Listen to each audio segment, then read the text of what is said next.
18-year-old kids. One sentence, what would you say to them? What's the restorative, the redemptive sentence? What should they do?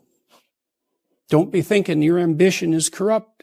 Because that's part of the message now. Human beings, we're a cancer on the planet. We're headed for an environmental apocalypse. The entire historical structure is nothing but atrocity, etc., etc. Anyone with any ethical aim whatsoever is just going to pull back. You don't want to manifest any ambition, support the patriarchal structure, exploit the environment. You got to crush yourself down. You shouldn't even have any children. It's like, no. There's no excuse for that. There's zero excuse for that. I saw a professor at an event, something like this. He came out and trumpeted this bloody environmentally friendly house he built. And, fair enough, man. It was a pretty interesting house, but not everybody had the $4 million that it took him to build it. And I'm not criticizing his money even. It's like, he's had some money. Good for him. He built a house. Okay. But then to trumpet that as a moral virtue, well, you're pushing it there. And then he came out to all the kids and he said, my wife and I decided that we were only going to have one child. And I think that's one of the most ethical things we could have possibly done. And I would strongly encourage you to do the same. I thought, you son of a bitch.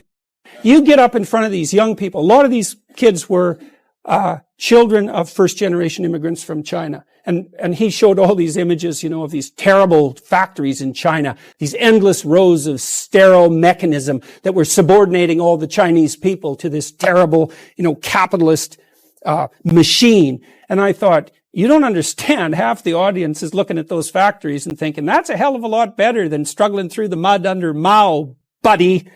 And so, I don't know where he thought he was, but to come out in front of all those kids and basically tell them that the whole human enterprise is so goddamn corrupt that the best thing they could possibly do is limit their multiplication, and to think of himself as a scholar and an educator.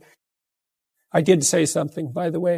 It was rather uncomfortable, and he stomped off the stage. But that's no message for young people. There's no excuse for that. And you think, well, we're going to destroy the planet. We have to do this. We have to demoralize the youth to be ethical. It's like, yeah, really, that's your theory? You're going to demoralize young people to be ethical? That's your theory? It's like, you should go home and think about that for like a year. And I'm passionate about this, because you have no idea how many people that's killing. You have no idea. I see people everywhere, all over the world, are so demoralized, especially young people with a conscience, because they've been told since they were little that there's nothing to them but corruption and power. It's like, how the hell do you expect them to react? If you orient yourself ethically in the most fundamental sense, then in some sense you have the force of God on your side, and then maybe you can prevail despite the difficulty. And I think that's right. I think that's true. So, and you can ask yourself, I try to ask these questions seriously, and I would also say that I've been driven to my religious belief, such as it is, by necessity, not by desire.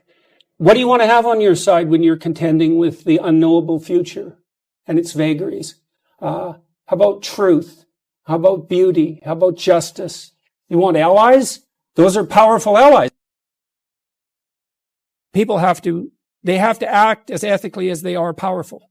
And so I've been trying to convince people to do that, I suppose, or to put forward, not to convince them precisely, but to put forward an argument about why that's necessary and why it's on them. It's like, no, this is on you. You got to understand this. This problem, it's you. You don't get it right, it isn't going to work. And so how do you do that? Well, you start with what you have under control in your own life, because where else are you going to start? You look to yourself. Put your house in order. Don't be worried about some other person walking the satanic path. And that's what activists do all the time, right? It's you. It's the corporations. Like it's someone else. No. It's you. And I think that's also fundamental to the Judeo-Christian doctrine, is that it's you. It's on you. Redemption's an individual matter. And so my hope is that if enough people take themselves with enough seriousness, then we won't end up in hell. Because we certainly could. It's a high probability. And I also don't think that you can be motivated enough to put your house in order to the degree that's necessary merely by being attracted, let's say, to the potential utopia that might emerge as a consequence of that. So that'd be a vision of heaven, let's say. No, you need to also be terrified of hell. Think, well, there's no such thing. It's like, just because you haven't been there doesn't mean there's no such thing. It's like you have to be pretty bloody naive to think there's no such thing. Like, how much evidence do you need? And how does it come about? Well, it comes about, at least in partial, consequence of the sins of men. And I think that's true. So I go around and I talk to people. I say, look, there's not only more to you than you know. There's more to you than you can imagine. You have an ethical responsibility to act in that light. And you might claim not to believe that, but I would say, well, your whole culture is predicated on that belief. And insofar as you are an active member of that culture and a believer in its structure, then you believe it. You might not be very good at believing it. You might be full of conflict and doubt, and you might not be able to articulate it, but it's still right at the bedrock of your culture, this notion of what? The divine sovereign individual. Is that not what your culture is predicated on, that idea? The logos inherent in each person? It's something other than that? I've never seen a credible argument made to show that it's anything other than that. You know, you can say, well, rights are attributed to you by the state. It's like, sorry, that's a weak argument because the state's dependent on your actions. So, you know, to believe that, you have to believe that the state is the entity and that individuals are just subordinate in some fundamental sense to the state. It's like, no. The state is dependent on the individual to exactly the same degree. So we're the active agent of the state in some sense. We're the seeing eye of the state, the speaking mouth of the state, because the state's dead without the individuals that compose it. C.S. Lewis, if I swallow the scientific cosmology as a whole, meaning only all that exists is what we can perceive through our senses, then not only can I not fit in religion, I cannot even fit in science. If minds are wholly dependent on brains, and brains on biochemistry, and biochemistry in the long run on the meaningless flux of the atoms, I cannot understand how the thought of minds should have any more significance than the sound of the wind in the trees. You feel that one as well? Yeah, well, that's a complicated problem. First of all, I do believe that I don't think science is possible outside of an encompassing Judeo-Christian ethic. So, for example, I don't think you can be a scientist without believing as an axiom of faith that truth will set you free or that will set us free. So we don't know the conditions under which science is possible, and we tend to overestimate its epistemological potency. It's only been around, I mean, you can stretch it back to the Greeks if you're inclined, but in a formal sense, it's only been around for about 5 centuries, and it's only thrived for a very short period of time. And it's perfectly reasonable to assume that there were particular preconditions that made its rise and ascendancy possible.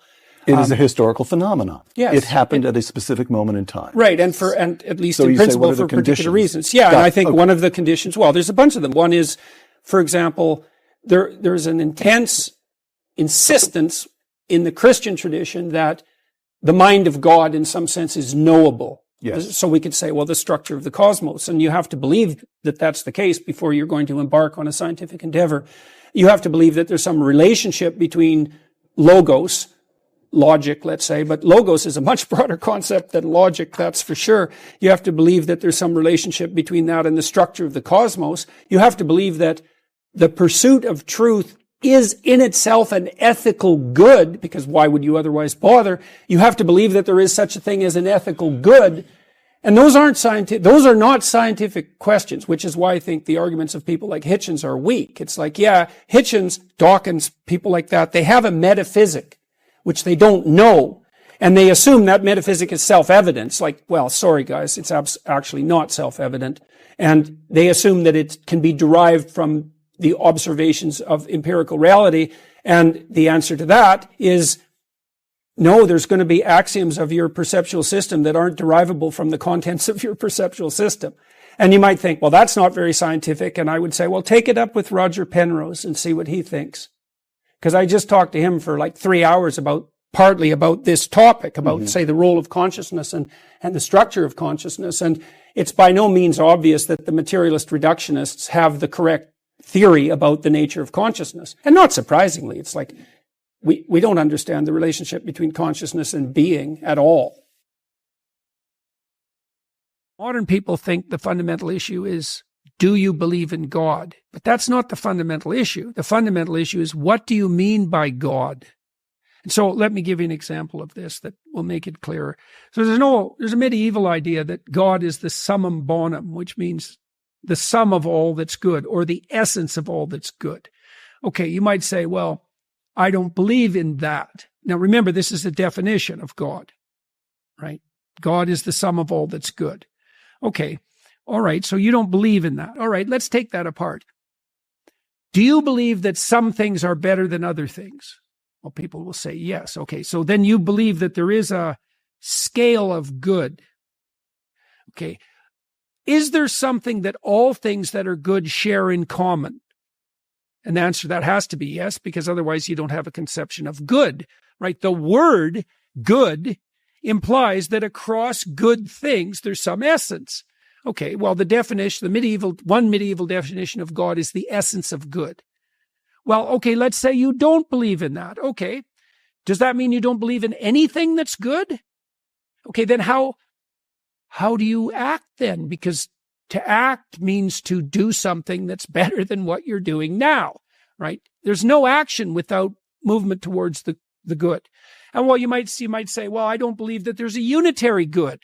Okay, you believe there's a fractionated good. Well, then what do you do when those things oppose one another, right? Which would be in a conflict of duty. What do you refer to help you adjudicate between different goods?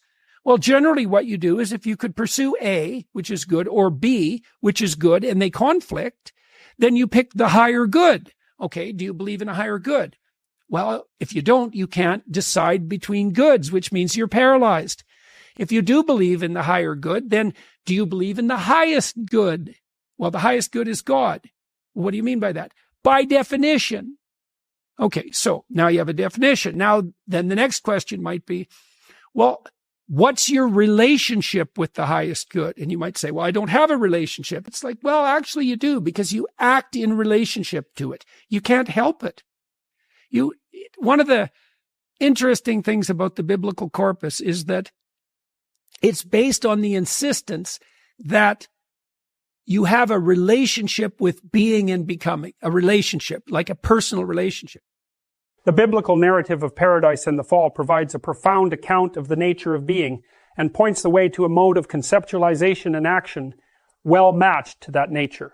In the Garden of Eden, prior to the dawn of self-consciousness, so goes the story. Human beings were sinless. Our primordial parents, Adam and Eve, walked with God. Then, tempted by the snake, the first couple ate from the tree of the knowledge of good and evil, discovered death and vulnerability, and turned away from God. Mankind was exiled from paradise and began its effortful mortal existence. The idea of sacrifice enters soon afterward, beginning with the account of Cain and Abel, and developing through the Abrahamic adventures and the Exodus. After much contemplation, struggling humanity learns that God's favor could be gained and his wrath averted through proper sacrifice. And also, that bloody murder might be motivated among those unwilling or unable to succeed in this manner. When engaging in sacrifice, our forefathers began to act out what would be considered a proposition, if it were stated in words, that something better might be attained in the future by giving up something of value in the present. The necessity for work is one of the curses placed by God upon Adam and his descendants in consequence of original sin. Adam's waking to the fundamental constraints of his being, his vulnerability, his eventual death, is equivalent to his discovery of the future. The future. That's where you go to die. Hopefully not too soon. Your demise might be staved off through work, through the sacrifice of the now to gain benefit later. It is for this reason, among others, no doubt, that the concept of sacrifice is introduced in the biblical chapter immediately following the drama of the fall. There is little difference between sacrifice and work. They are also both uniquely human. Sometimes animals act as if they are working, but they are really only following the dictates of their nature. Beavers build dams. They do so because they are beavers, and beavers build dams. They don't think, yeah, but I'd rather be on a beach in Mexico with my girlfriend while they're doing it.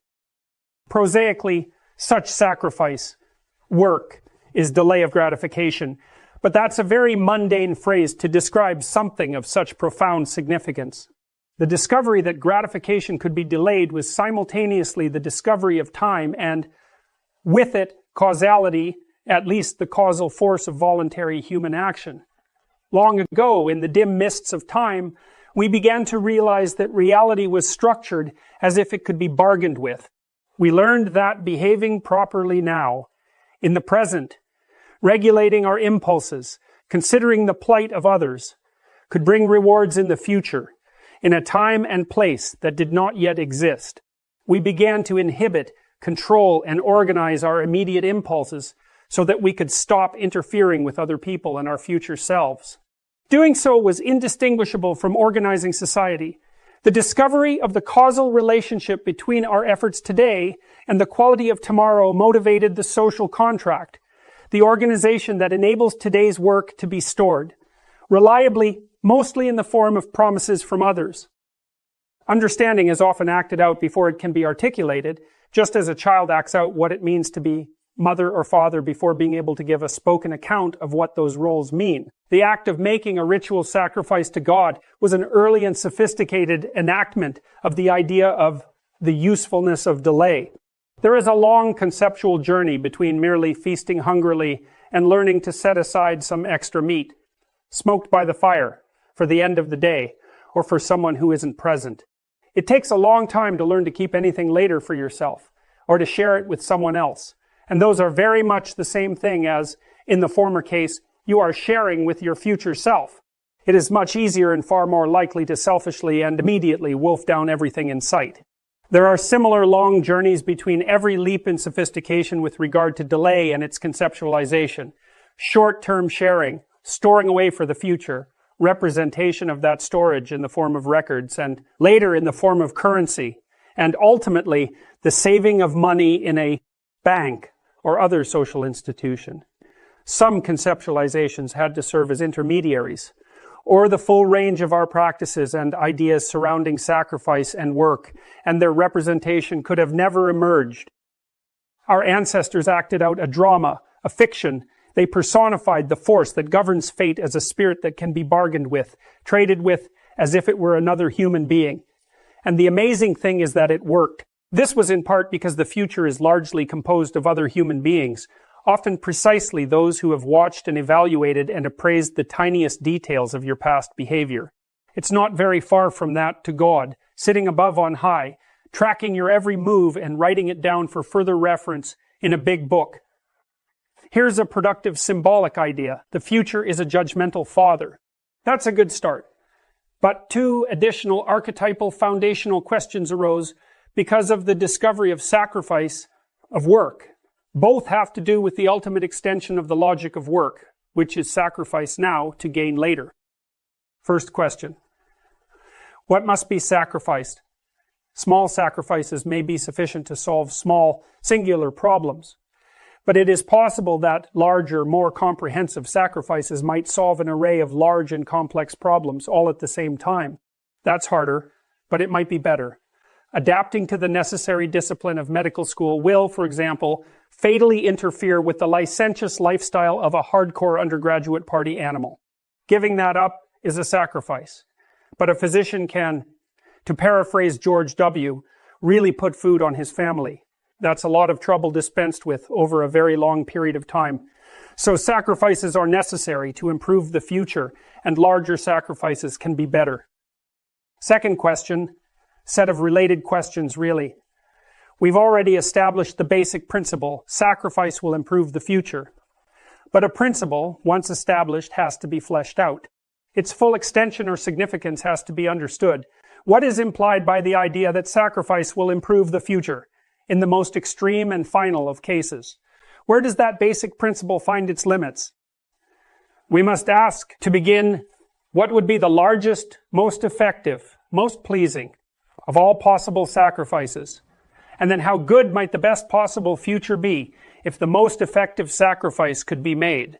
The God of Western tradition, like so many gods, requires sacrifice. But sometimes he goes even further. He demands not only sacrifice, but the sacrifice of precisely what is loved best. This is most starkly portrayed and most confusingly evident in the story of Abraham and Isaac. Abraham, beloved of God, long wanted a son, and God promised him exactly that, after many delays, and under the apparently impossible conditions of old age and a long barren wife. But not so long afterward, when the miraculously born Isaac is still a child, God turns around and in unreasonable and apparently barbaric fashion demands that his faithful servant offer his son as a sacrifice. The story ends happily. God sends an angel to stay Abraham's obedient hand and accepts a ram in Isaac's stead. That's a good thing, but it doesn't really address the issue at hand. Why is God's going further necessary? Why does life impose such demands? We'll start our analysis with a truism, stark, self-evident, and understated. Sometimes things do not go well. That seems to have much to do with the terrible nature of the world, with its plagues and famines and tyrannies and betrayals. But here's the rub. Sometimes when things are not going well, it's not the world that's the cause. The cause is instead that which is currently most valued subjectively and personally. Why? Because the world is revealed to an indeterminate degree through the template of your values if the world you are seeing is not the world you want. Therefore, it's time to examine your values. It's time to rid yourself of your current presuppositions. It's time to let go. It might even be time to sacrifice what you love best so that you can become who you might become instead of staying who you are. The more radical the necessary change, the more pain that accompanies it. Like the more opportunity as well. And a lot of what we learn painfully. And so it's not surprising that people shrink away from learning. We learn in pain and anxiety very frequently. Everyone knows that. Like the things that you really learned in life, it's like, it was no joy, man. Like it took you out. And so the fact that people flee from that is hardly surprising. But it doesn't help. That's the thing. It just stores up the catastrophe for later. And so the better idea is to eat a little poison every day so that you don't have to overdose in a month. It's something like that. And it is the case that I think because you aren't forced to, first of all, you don't learn unless you're forced to learn. I know there's alternatives to that. There's the voluntary search for knowledge. And that's a fine thing. And that is an antidote to this. But apart from that, speaking more practically, you tend not to learn unless you're forced to learn. And what you tend to learn by force are difficult lessons. And so people are very prone to not seek that out. It's not surprising. But it's because they don't understand the consequences very well. It's because they're convinced that there's some way of forestalling the necessary learning. And there isn't any way of forestalling it. All you do is make it worse in the future. You make yourself smaller and you make the lesson harder. And so that's why in so many religious doctrines, there's emphasis on humility. And humility isn't to debase yourself. It's to understand that you don't know enough so that your life isn't going to be miserable. And so every chance you get to grab something new that will help you along your way, you should take it as fast as you can.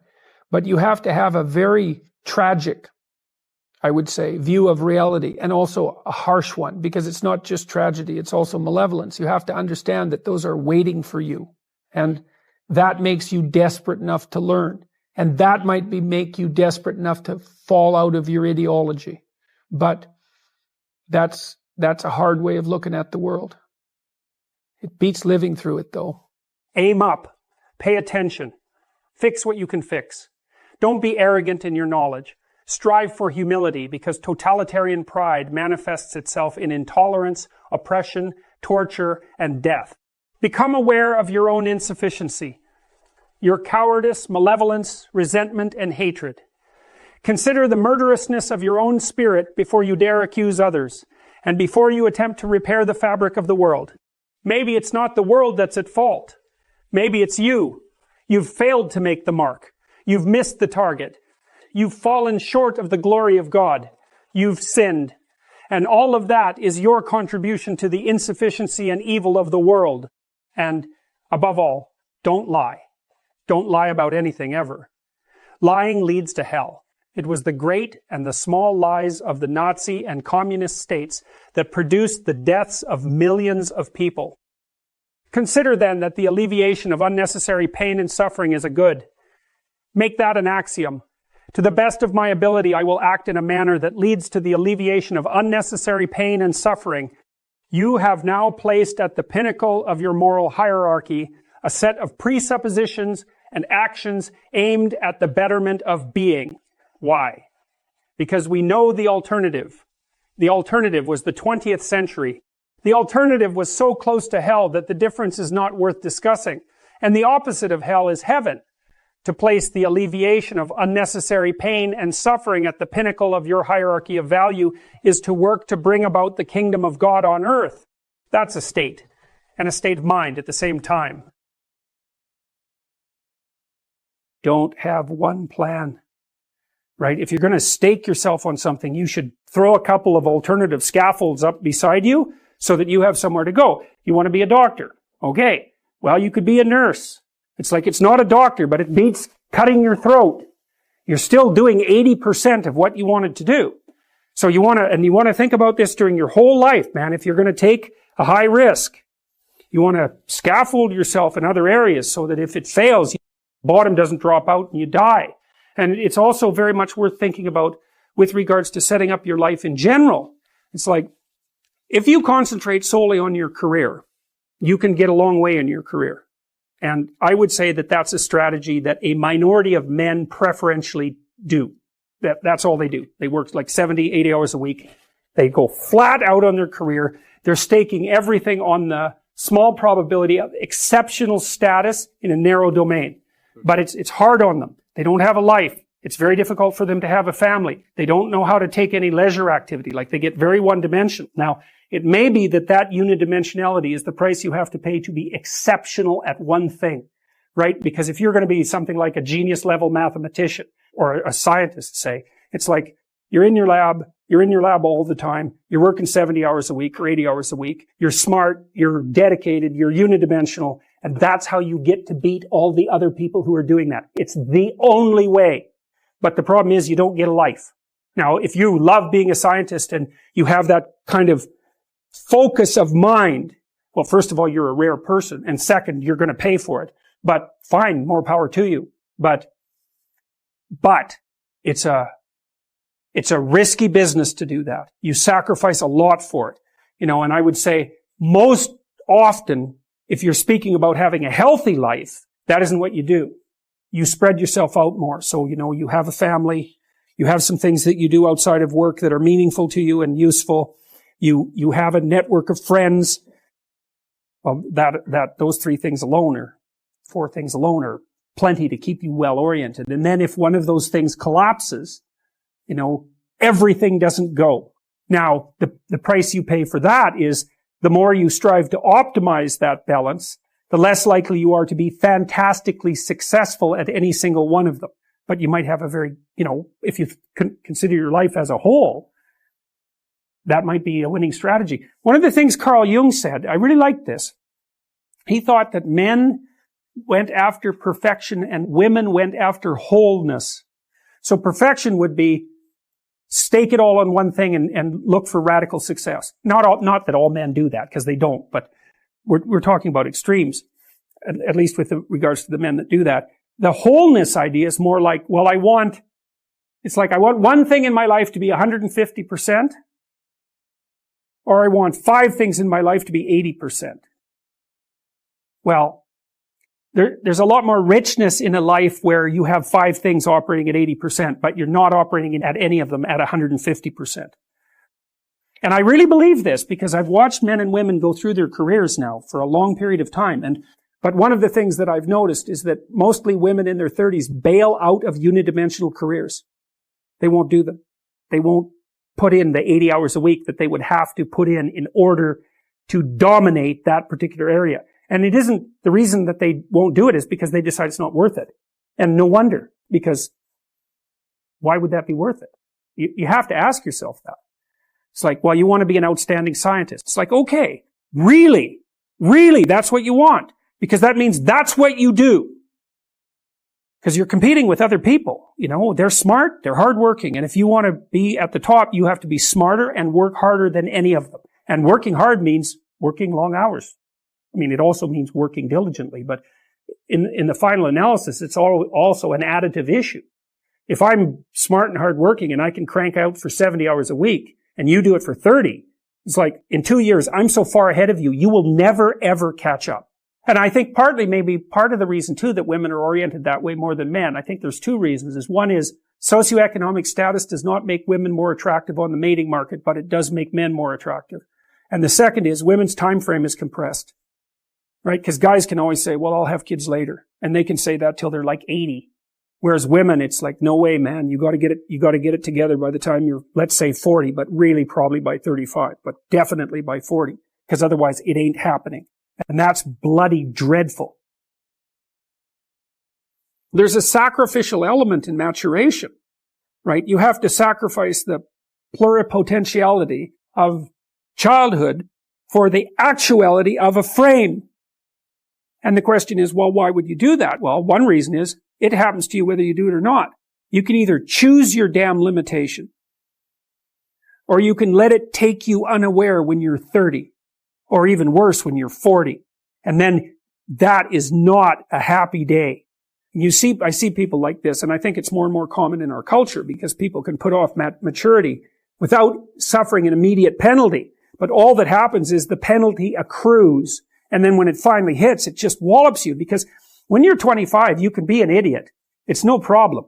Even when you're out in a job search, it's like, well, you don't have any experience and you're kind of clueless. It's, yeah, you're young. You know, it's no problem. That's what young people are like, but they're full of potential. Okay, well, now you're the same person at 30. It's like people aren't so thrilled about you at that point. It's like, what the hell have you been doing for the last 10 years? Well, I'm just as clueless as I was when I was 22. It's, yeah, but you're not 22. You're an old infant, right? And that's an ugly thing, an old infant. So, part of the reason you choose your damn sacrifice, because the sacrifice is inevitable. But at least you get to choose it. And then there's something that's even more complex than that in some sense, is that the problem with being a child is that all you are is potential. And it's really low resolution. You could be anything, but you're not anything. So then you go and you adopt an apprenticeship, roughly speaking. And then you become something. And when you're something, that makes the world open up to you again. You know, like if you're a really good plumber, then you end up being far more than a plumber. You know, if you're a really good plumber, well, then you have some employees, you run a business, you train some other people, you enlarge their lives, you're kind of a pillar of the community, you have your family. It's once you pass through that narrow training period, which narrows you and constricts you and develops you at the same time, then you can come out the other end with a bunch of new possibility at hand. Part of the proper path of development in the last half of life was to rediscover the child that you left behind as you were apprenticing. And so then you get to be something and regain that potential at the same time. You're in the situation that you're in right now, and that's not good enough. And so that's another thing that's kind of interesting about people, is they're chronically dissatisfied with the way things are. Well, that's okay, because you wouldn't be motivated to move forward if you weren't chronically dissatisfied with the way that things are. But it's kind of annoying, you know, because you might think, well, why aren't you just happy with what you have? And the answer to that is generally, because I don't know if it's going to last. And so that's part of it. And the other is, well, if the situation shifted a bit, maybe I'd have more options. And some of that would be, it would last longer. It'd be more stable. It'd be more promising. And so you can say, well, you should be satisfied with what you have. But it's kind of really a stupid thing in some sense to tell human beings, because no matter what you have, it isn't going to solve your fundamental problem. So the problem isn't going away, and you can't just fool yourself into saying, well, what I have is great. You could say, I could have a hell of a lot less, and that would be bad, and most people have a lot less than me, and I should be grateful for what I have. That's fine. That's perfectly reasonable. But you're stuck with this chronic sense of unfinished business, and the reason for that is, well, you're permanently vulnerable. So how could it be otherwise? And even if you've got your problem solved, then there's 3 or 4 people in your family that by no means have got their problem solved. So the problem of problems never goes away. That's a good thing to know existentially too, because it helps you calibrate your life properly. Because you might be thinking, well, if I just got everything together, I'd hit some plateau of satiation and stability and then I would just be there. It's like, no, that's never going to happen. It's never going to happen. So you might as well just forget about that. Well, maybe you want to push a damn rock up a hill. It's going to roll down again. It's like, what are you going to do? Just sit there by the rock? It's okay to be active, even if the problem you're trying to solve is not fundamentally solvable. That doesn't mean it isn't worth trying to solve.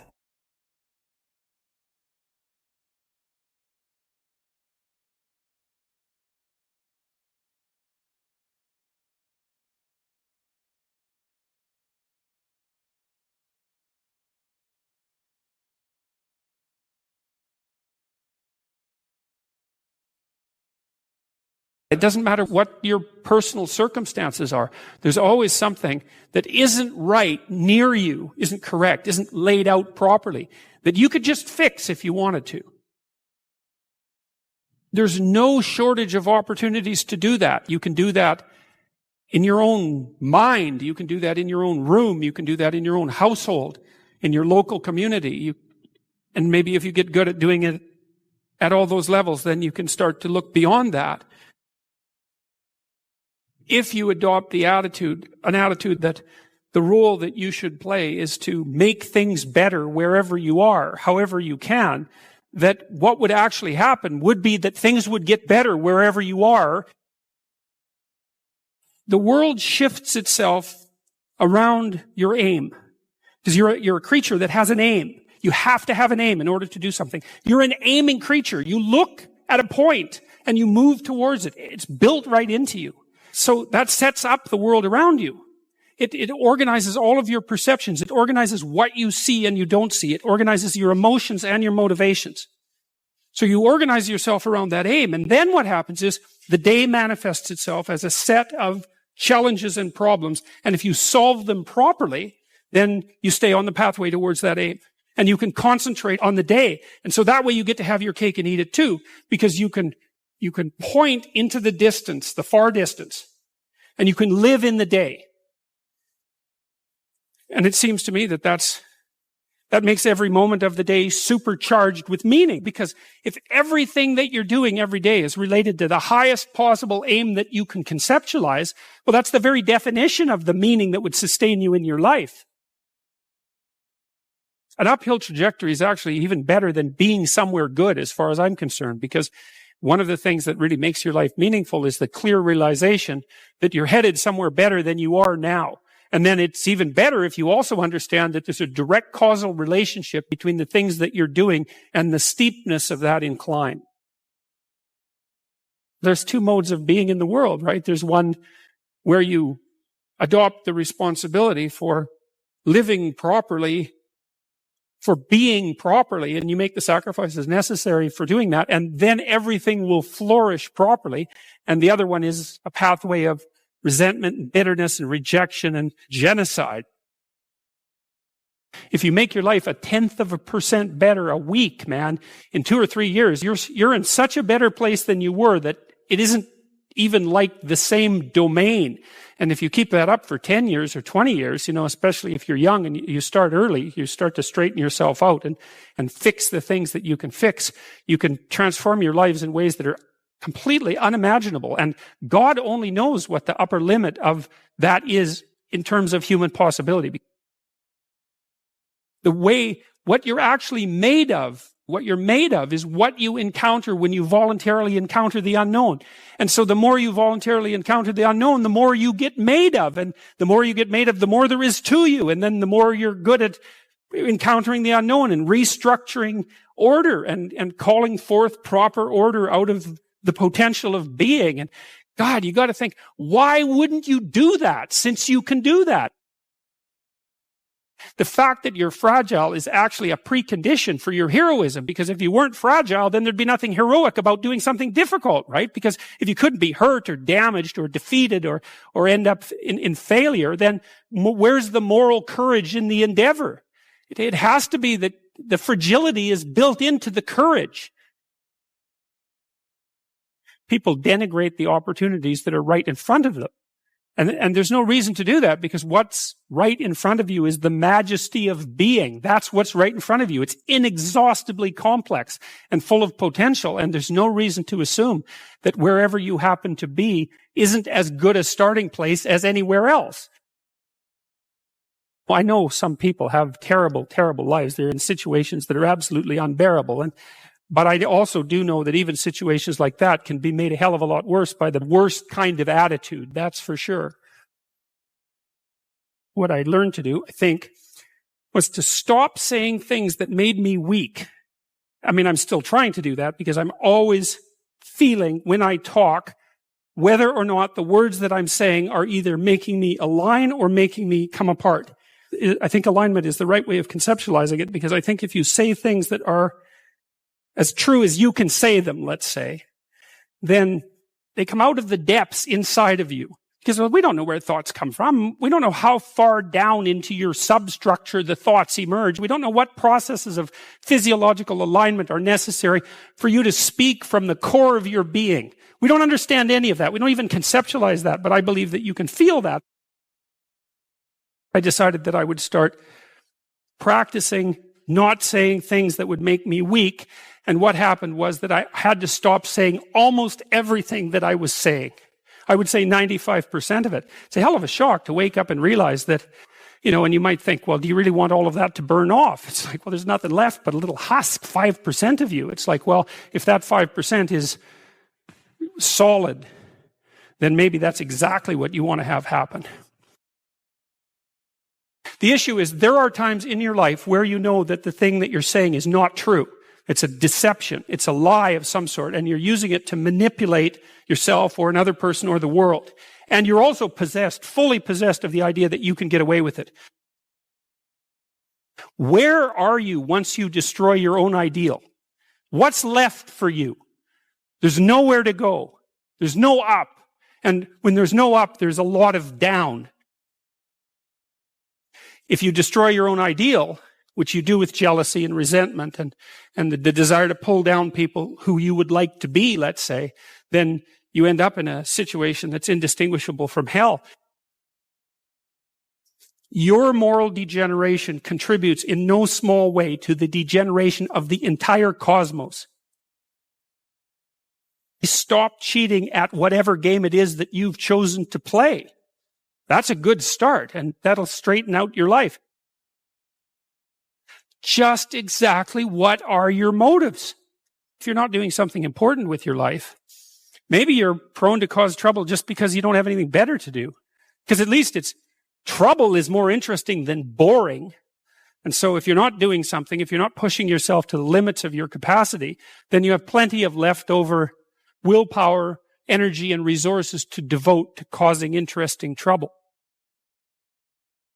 There are so many things that need doing that all you really have to do is open your eyes and look at them and then decide that you're actually going to do something about them. And you might think, well, what's within my scope of influence is so trivial that it's not worth doing. It's like, it won't stay trivial for long if you do it.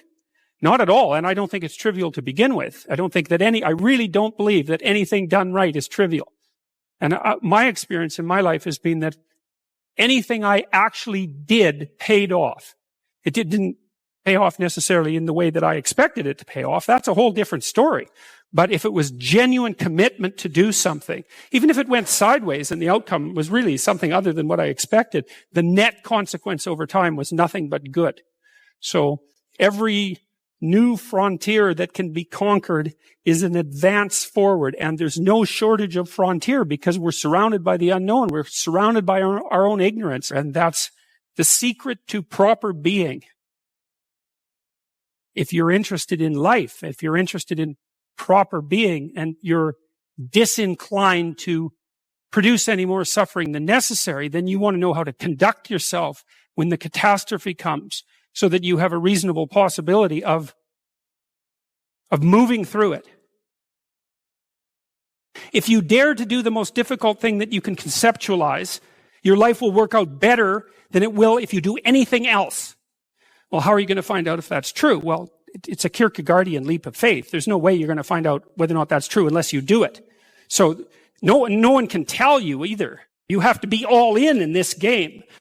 There is no more effective way of operating in the world than to conceptualize the highest good that you can and then strive to attain it. There's no better pathway to self-realization and the ennoblement of being than to posit the highest good that you can conceive of and commit yourself to it. You can take whatever job you have and you can make it a real nice little piece of absolute misery. Or you can act like a civilized human being and notice that no matter where you are, there's a richness and a complexity that's completely inexhaustible right at hand. And then you can take that seriously and you can say, well, I can make it a lot better if I want to. I can get along properly with my coworkers and not gossip behind their back, and I can treat my customers properly. And if an opportunity comes my way, I can take it and I can see what happens. This is, I think, why people are so obsessed in some sense with the search for fundamental meaning. This is a good story. So you can imagine two people laying bricks. They're building a gigantic wall. And the one person thinks, oh my God, this wall is going to take 100,000 bricks. I'm laying one at a time and I'm wasting my life away, trivially adding to this gigantic brick wall. And what am I doing? This is absolutely miserable, brick by brick. And the other person thinks, in 300 years, this is going to be a cathedral. And so the person in the second state is doing exactly the same thing at a local level, laying bricks, but each brick is related to a very high goal. And that means the reward that's attendant upon the laying of the brick is proportional to the goal of the entire behavioral process. So if you're aimless and goalless, then you can't elicit any positive emotion. And if your goals are fragmented, which is also what happens if you're aimless or your goals lack unity, if your goals are fragmented, then no given behavioral manifestation can elicit any dopaminergic reward because it's not a step forward to anything desirable. One of the things, well, I did write about this in my first book, particularly about putting your house in perfect order. It's like, well, if you're lost, one of the things you can do is look around and see what direction you could take locally. Fix something. Find something that you could do that would make things better that you would do. And there's a humility in that too, because especially if you're in a low energy state, it's like, oh my God, I don't have enough energy to make dinner. It's like, do you have enough energy to put a fork on the table? And sometimes people are so depressed that that's really all they can do. Can you take a small step forward, no matter how small that is? Implement a micro routine, even something like washing a cup and putting it back in the shelf. And that's a good thing because you have a shelf and there's cups on it. You've already decided that's an appropriate way to live, is to have your coffee cups on a shelf. If you go ahead with cleaning out the cup and putting it on the shelf, then you've taken steps towards a valuable micro goal. You get a dopamine kick from that. That transforms itself into adrenaline and energizes you. In part, what the dopamine system is doing. So imagine that the purpose of the dopamine system is to elicit a satiating reward, fundamentally. But then the satiating reward is something that has to be approached in steps. And so in order to maintain the motivation necessary to approach the satiating reward, you have to mark each of the steps with a marker of pleasure. Small things are not small. You might have the cognitive appraisal that doing something local, like cleaning up your room, is small, but it's not obvious at all that that's the case. It's not that trivial to put your immediate surroundings in order. And it can easily be the stepping stone to putting things in order on a broader scale. In fact, it's probably the necessary stepping stone to do that. You can pat yourself on the back, especially if you're depressed, a little harder than you might otherwise by saying, you say, well, this is trivial, but I did it. It's like, no, if you're moving ahead, that's not small. You just keep doing that, and you're going to get out of this paralyzed or retreat mode. If you're in the zone of proximal development, you're pushing your skill development one increment forward. And it's one that you can actually manage. Imagine that you have someone who's habitually avoidant. And maybe they're avoidant because when they become possessed by negative emotion, they become hyper aware of their internal state and they feel the panic. And so then they freeze or retreat. And they do that constantly. And then they're in this terrible negative emotional state all the time because every time they see a stimulus that's associated with retreat, they get gripped by these interoceptive sensations. And so you say to them, well, we're going to reverse that. Instead of you being gripped by that, you're going to expose yourself to that voluntarily. If you do that repeatedly with people, not only do they stop being afraid of the things that you're showing them, that you're exposing them to, but they become more likely to approach other things they're afraid of, far more likely. In fact, it doesn't exactly look like people get less afraid at all. It looks like what happens is they learn to get braver.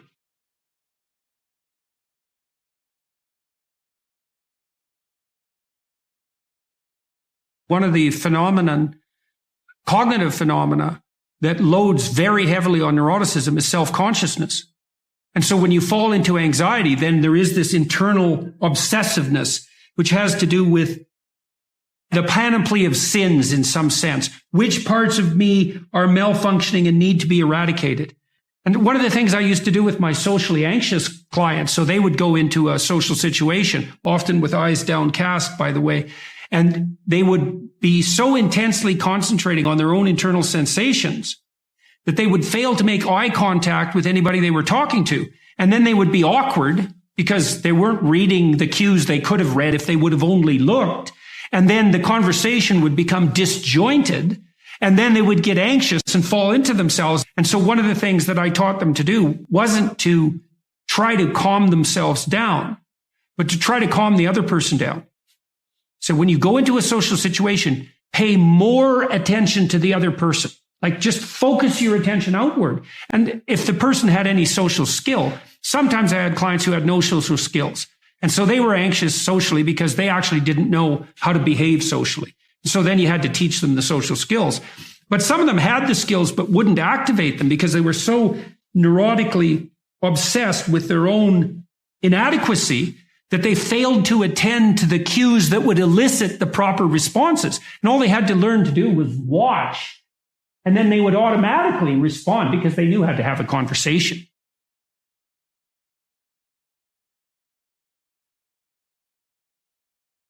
See, the reason that socially anxious people are so interoceptive is it's involuntary, right? They get gripped by the negative emotion, and then that produces this intense, obsessive interoception. That might not happen if they did it voluntarily. This is why exposure therapy works so well in psychotherapy. Is like, well, I'm afraid of something, and if I go near it, then I'm possessed by negative emotion. Well, that's if you go near it accidentally. I'm going to have you go near it purposefully. And what you're going to find is that to the degree that you do it purposefully, that response will be quelled. And that happens. It's extraordinarily reliable. Imagine you anticipate something and then you make a mistake. Now, the question then becomes, how significant is the mistake? The depressive takes that punishment response, let's say, that's a consequence of failed anticipation, and can't bind it. It just takes out all of their potential future selves. And so then they're in a depressive pit. That's too much learning from failure. That binding problem is really tricky. One of the rules of thumb for that that's extremely useful, that's socially instantiated, is innocent until proven guilty.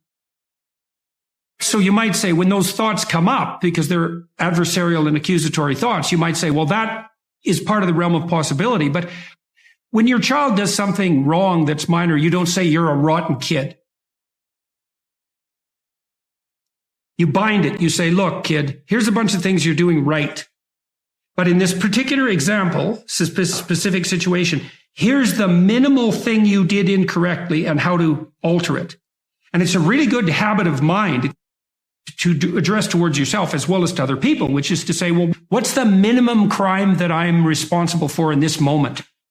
And that's part of this miracle of the presumption of innocence, and especially without proof. A lot of what I did in my clinical practice to people who had a depressive temperament was help them make a case for themselves. It's like, well, maybe you're as bad as you think you might be, but maybe not. Let's take the contrary argument and only narrow the repair to the absolute minimum that needs to be manifested. Sometimes when you make one little mistake, it is actually an indicator of a flaw in your character. But most of the time it isn't. And it certainly can't be responded to that all the time, because then you'd never be able to make a mistake without wiping yourself completely out. You want to make it as local and precise as you possibly can. And that's also one of the advantages to removing yourself from a rage or an anxiety state, because a rage or an anxiety state is low resolution and global. And so it'll be globally accusatory. So you want to specify it and think, okay, well, what's the minimum necessary behavioral transformation to ensure that similar mistakes are not replicated in the future? It's like if your roof leaks, you don't have to dig a new foundation. You can just fix a few shingles. And you might think, well, the rain's coming through, so you have to tear down the whole house. It's like, well, no. And you might panic and run around because the water's coming in, but it's still a bad idea to dig up the foundations every time something trivial maintenance problem needs to emerge. And so one of the things that's very useful to learn is like, well, is this only a trivial maintenance problem? And one of the advantages to that too is that if it's not the collapse of your entire self, let's say, and it's a trivial maintenance problem, you're much more able to activate that courageous response to anomaly that's part and parcel of exploratory behavior and eventual success. So, and part of the trick of many sorts of, well, I would say religious training enterprises, certainly the meditative enterprises, is something like, how do you tell yourself a story, like a real story, though a story that actually works, where you can confidently approach the thing that's blocking your path? As I've noticed time and time again is that whenever I talk about the relationship between responsibility and meaning, the crowds that I'm talking to go silent. Say, look, you need a meaning to sustain you through the vicissitudes of life. Okay, well, try to debate that. It's like, is life painful? Yes. Is it anxiety provoking? Yes. Is it uncertain? Yes. Is it painful beyond bearing sometimes? Yes. It's difficult. Everyone agrees about that. Now, they might disagree about how difficult, but that doesn't matter. That the central point holds. Okay. What if you think that's all pointless? Well, that doesn't seem very helpful. Okay, so you need a sustaining meaning. Well, where do you find that? Well, you generally find it in responsibility to yourself and to other people. And people ask themselves those questions when I'm talking, because I ask them to ask themselves those questions, and that's the answer. Well, what's meaningful? Well, I have a meaningful relationship with my father. I have a meaningful relationship with my wife. I have a meaningful relationship with my pet, because I take care of that pet. When I commit to something and make sacrifices, that sacrifice is something I also talk about a lot in both of the last two books. If something's valuable, you'll make sacrifices to attain it. And that discovery of sacrifice, I think that's what separates it's one of the primary factors separating human beings from animals. Because we discovered that we could let go of something we value in the present, and we would gain something we value even more in the future. We acted that out dramatically in all sorts of strange ways over thousands and thousands of years before it was formalizable psychologically. But it's a massive discovery. I can forego gratification in a particular way and benefit in the future. So I can share the proceeds of my hunt, and I store up future food in the form of reputation and the favors I'm owed now by other people. It's a massive discovery. It took me a long time to understand that belief regulated emotion. So what happens is that if you act out your identity, if you act out your beliefs in the world, and what you want doesn't happen, what happens is that your body defaults into emergency preparation for action. And the reason for that is you've wandered too far away from the campfire, and now you're in the forest, and maybe you're naked. And so what do you do then? And the answer is, well, you don't know what to do. So what do you do when you don't know what to do? And the answer is you prepare to do everything. And the problem with that is that it's unbelievably draining psychophysiologically. Like, it hurts you. And there's an immense physiological literature detailing the cost of exactly that kind of response. People stay where what they do has the results they want. That's partly why you want to be around people who share your cultural presuppositions, is because you know that, for example, even in small ways, let's say you're a country music aficionado and you're hanging around with your cowboy hatted buddies and you throw on a tape and everyone says, great tunes, man. And you're happy about that. But, you throw on a piece by Tchaikovsky and you're in a different subculture, and who the hell are you? And the people in your group will say, man, who listens to music like that? And like, that's a trivial example in some sense, but I believe it's one that everyone can resonate to. It's very hard on us not to be where we know that what we want is going to happen. We hate that. And no wonder. So, and then, there are varying degrees of that, obviously. You can really be where you don't know what's going to happen, or you can only be there to some degree. But by and large, we're conservative creatures, even if we're liberal in temperament. We can't tolerate that much uncertainty. And you might ask, well, why? And the answer is, well, because you can be hurt. Pain, you can be damaged, you can become intolerably anxious, and you can die. So it's no wonder you're sensitive. We're very sensitive to negative emotion.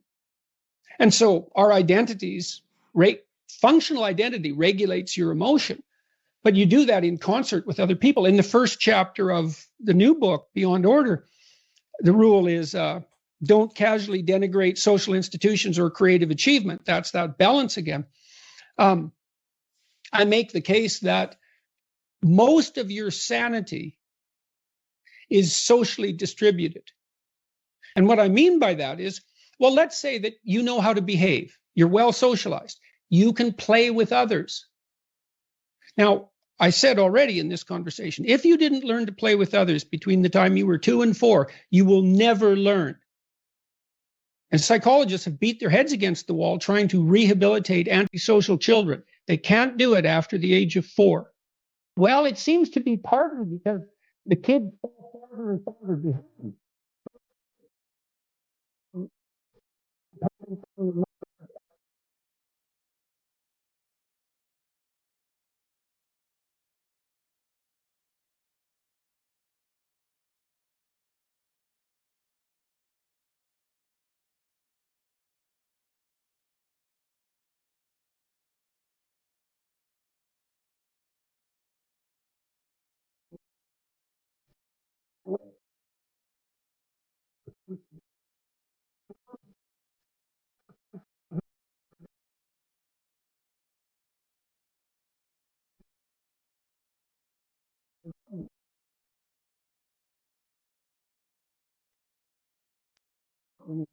So do adults.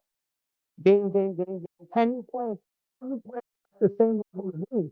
Ding, ding, ding, ding.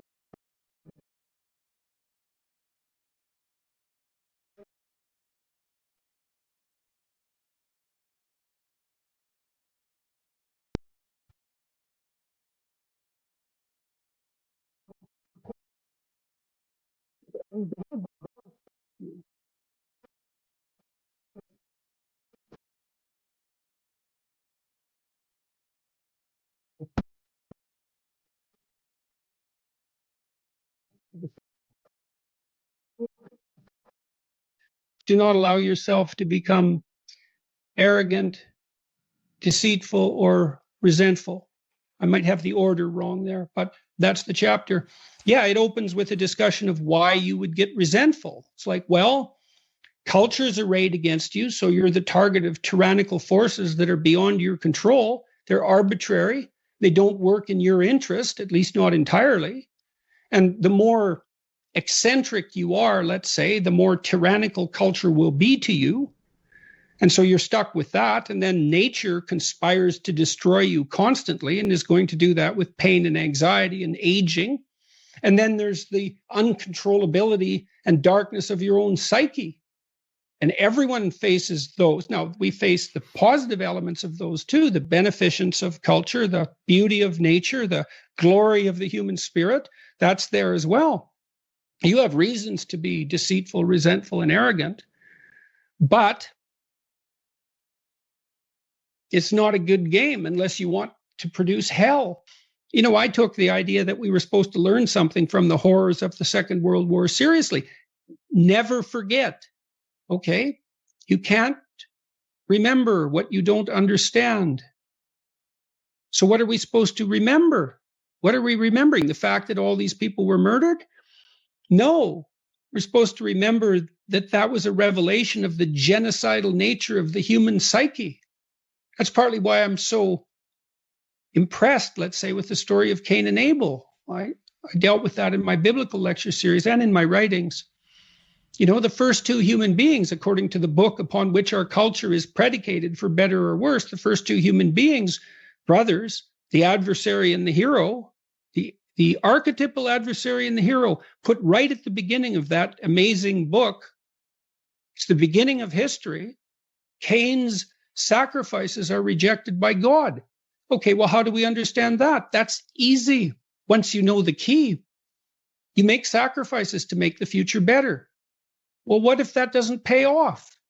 Well, you know, think about that. You know what that's like. You endeavor to do something and it doesn't work. You're not appreciated for who you are. You fail. Maybe you fail despite your best efforts. Well, are you rejected by God? Well, it's as if you're rejected by God. Does it make you resentful? Does it make you bitter? Does it make you want to pull down the successful? Does it make you want to pull down the successful out of spite? Does it make you want to pull down the successful out of cosmic spite? The answer to that happens to be yes. You shake your fist at God. You say, I'm going to harm those whom you blessed. And no wonder.